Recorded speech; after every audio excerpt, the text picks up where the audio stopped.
2015 में Beijing highway पर एक ट्रैफिक जैम हुआ जिसने 50 लेन के हाईवे को भी पूरी तरह से चोक कर दिया।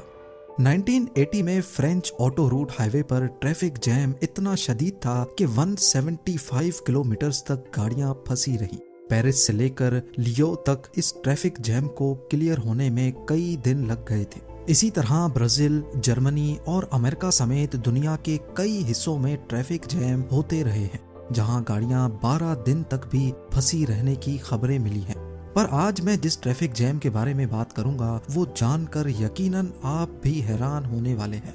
ये ट्रैफिक जैम कुछ दिन, हफ्तों या महीनों का नहीं बल्कि हैरतअंगेज तौर पे पूरे 8 सालों तक चलता रहा। ज़ेम टीवी की वीडियोस में एक बार फिर से खुशामदीद। नाजरीन, दुनिया का सबसे लंबा और सबसे मुश्किल ट्रैफिक जैम सुइज कैनाल में पेश आया था, जहां शिप्स और उनमें मौजूद हजारों क्रू मेंबर्स अगले 8 सालों तक बुरी तरह से फंसे रहे। हाईवेज और एक्सप्रेस वेज पर ट्रैफिक जैम खुलवाने के लिए ज्यादा से ज्यादा कई दिन लग सकते हैं, लेकिन सुइज कैनाल में होने वाले जैम को खुलवाना किसी के बस की बात ही नहीं थी।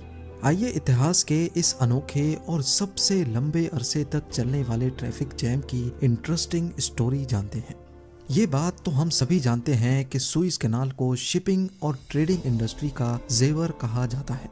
1869 से पहले जब शिपिंग इंडस्ट्री के पास सुइज कैनाल का तोहफा नहीं था, तो यूरोप और एशिया के दरमियान शिप्स को all the way African continent से घूमकर यूरोप जाना पड़ता था। सुइज कैनाल ने शिपिंग इंडस्ट्री का ये महीनों का सफर दिनों में बदल लिया और अब यूरोप से शिप्स मेडिटेरेनियन सी से होती हुई डायरेक्टली रेड सी पहुंचकर एशियन कॉन्टिनेंट को एक्सेस कर सकती हैं। इस रूट को इस्तेमाल करके हर शिप करीब 10,000 किलोमीटर का फासला बचा लेती है।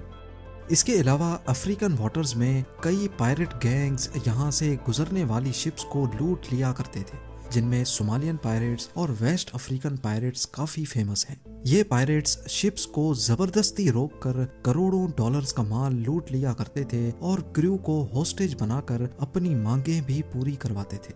सुइज कैनाल ने इन शिप्स को लंबे डिस्टेंस के साथ साथ इन पायरेट्स से भी बचाने का काम किया था। ये वाकया है 5 जून 1967 का, जब सुबह सवेरे 15 कार्गो शिप्स सुइज कैनाल की मेडिटेरेनियन साइड से एंटर होती हैं। नॉर्मली शिप्स को ये कैनाल क्रॉस करने में 12 घंटे लगते हैं, लेकिन आज इनका ये घंटों का सफर सालों तक लंबा होने वाला था। इस बात की भनक इनको जर्रा बराबर भी नहीं थी। ये वो दौर था जब इजिप्ट और इजराइल के दरमियान पहले से ही कुछ टेंशन्स चल रही थीं और दोनों पड़ोसी एक दूसरे के खिलाफ जंग की तैयारियां कर रहे थे। अब मैप पे देखा जाए तो ये लाइन इजराइल और इजिप्ट का बॉर्डर है। इस बॉर्डर से सुइज कैनाल बहुत दूर है, करीब 200 किलोमीटर दूर। इस पूरे हिस्से को साइनाई पेनिनसुला भी कहा जाता है। क्योंकि वो बॉर्डर से खासे दूर थे, इसी वजह से ना ही इजिप्ट को और ना ही उन 15 शिप्स को इजराइल के साथ बढ़ती टेंशन की परवाह थी। पर इस दिन कुछ यूं हुआ कि टेंशन से उबलने वाला लावा फट पड़ा और अचानक जंग की शुरुआत हो गई। इजरायली फोर्सेस ने इजिप्ट पर सरप्राइज अटैक कर दिया। सिर्फ 1 घंटे के अंदर अंदर सुइज कैनाल के गिर्द कई रॉकेट्स और प्लेन्स आ गिरे। हालात इतने खराब हो गए कि इजिप्शियन फोर्सेस ने फौरन सुइज कैनाल को दोनों तरफ से बंद कर दिया। अगले 6 दिनों तक कड़ी झड़पें चलती रहीं, लेकिन इजरायली फोर्सेस पूरे साइनाई पेनिनसुला पर कब्जा जमाने में कामयाब हो गई। अब इजराइल और इजिप्ट का नया बॉर्डर बन चुका था और सुइज कैनाल ही था जो इन दोनों कंट्रीज को एक दूसरे से अलग किए हुए था। ये इजिप्ट के लिए एक बहुत बुरी हार थी।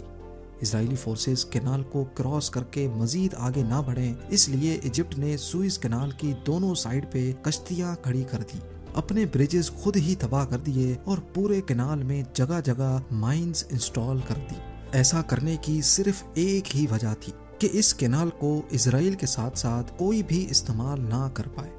इस दौरान 15 cargo ships great bitter lake में ही फंसी की फंसी रह गई। इनके वेस्ट में इजिप्शियन आर्मी तो इनके ईस्ट में इजरायली फोर्सेस थी। ये ना ही वापस मेडिटेरेनियन में जा सकती थी और ना ही रेड सी में। इन शॉर्ट इन शिप्स के पास इसी लोकेशन पे खड़े रहकर वेट करने के सिवा और कोई ऑप्शन नहीं बचा था। ان کے علاوہ کئی 100 اور شپس بھی تھیں جن کو میڈیٹرینین اور ریڈ سی میں ہی روک دیا گیا تھا۔ سب اسی امید میں کھڑے تھے کہ شاید معاملہ سلجھ جائے، لیکن معاملہ مزید گمبھیر ہوتا جا رہا تھا۔ دن گزرتے گئے، ہفتے اور پھر مہینے، لیکن ایجپٹ اور اسرائیل کے درمیان کشیدگی ختم نہ ہو سکی۔ اس سب کا نقصان پوری دنیا کو ہو رہا تھا۔ شپمنٹس ڈیلے ہو گئیں اور فریٹ چارجز کئی گنا بڑھا دیے گئے۔ جو شپس پہلے سوئس کو استعمال کر کے یورپ سے مڈل ایسٹ اور ایشیا جایا کرتی تھیں، ان کو اب دوبارہ سے افریقن کانٹیننٹ سے گھوم کر جانا پڑ رہا تھا۔ اس جنگ کی وجہ سے جہاں پوری دنیا کو نئے چیلنجز فیس کرنا پڑ رہے تھے، وہیں ٹریفک جیم میں پھنسی 15 شپس اور ان میں موجود کریو اپنی ہی مصیبت میں گرفتار تھے۔ ان میں British, German, Swedish, Polish, French, Bulgarian, Czechoslovakian اور امریکن شپس بھی موجود تھی۔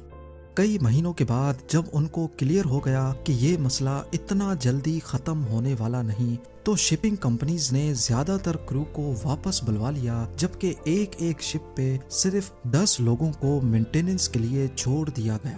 ہر دوسرے تیسرے مہینے یہ 10 لوگوں کا کرو بھی چینج کر کے نیا کرو بھیجا جاتا تھا، صرف اس امید میں کہ شاید ایک دن وہ اپنی پھنسی ہوئی شپس یہاں سے نکالنے میں کامیاب ہو جائیں گے۔ اتنے عرصے تک ایک ساتھ رہتے رہتے 15 شپس کے کرو میں دوستی بڑھتی گئی۔ انہوں نے اپنے آپ کو اس ڈپریشن سے نکالنے کے لیے ایکٹیویٹیز کا انتظام بھی کیا۔ جرمن شپ پہ ایک چھوٹا چرچ کھولا گیا جہاں ہر سنڈے کو سارے کرسچنز جمع ہوتے تھے۔ بلغیرین شپ پہ ہر روز مووی نائٹ کا بندوبست کیا جاتا۔ سویڈش شپ پہ پول پارٹیز اور برٹش شپ پہ فٹ بال کھیلی جاتی تھی، حتیٰ کہ انہوں نے یہیں بٹر لیک کے بیچوں بیچ اولمپک گیمز بھی کروائی تھی، جس کو بٹر لیک اولمپکس 1968 کا نام دیا گیا تھا۔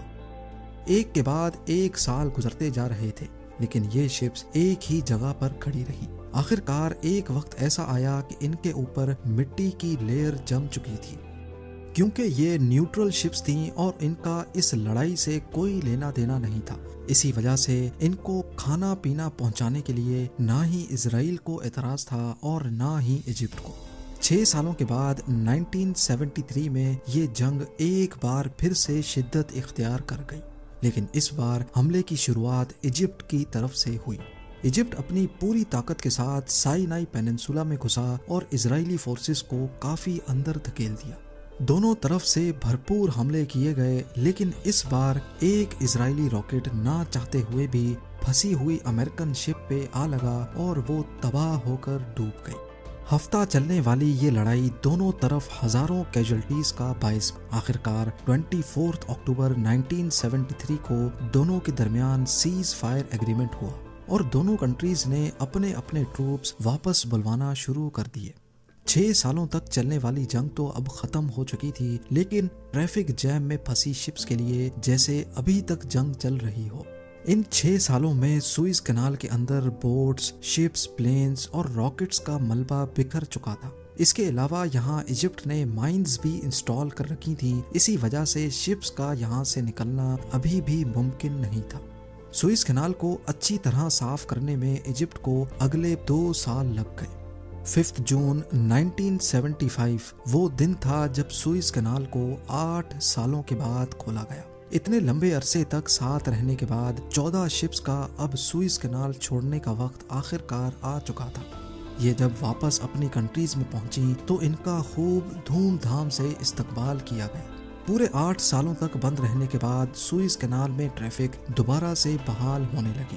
اتنی بڑی ٹریفک جیم ہسٹری میں نہ ہی پہلے کبھی ہوئی تھی اور نہ ہی اس کے بعد آج تک ہوئی ہے۔ دوسری طرف ایجپٹ اور اسرائیل کے ریلیشنز بہتر ہوتے گئے۔ اسرائیل نے پورا سائنائی پیننسولا ایجپٹ کو واپس کر دیا اور ایجپٹ وہ پہلی عرب کنٹری تھی جس نے اسرائیل کو ریکگنائز کیا تھا۔ امید ہے زیم ٹی وی کی یہ ویڈیو بھی آپ لوگ بھرپور لائک اور شیئر کریں گے۔ آپ لوگوں کے پیار بھرے کامنٹس کا بے حد شکریہ۔ ملتے ہیں اگلی شاندار ویڈیو میں۔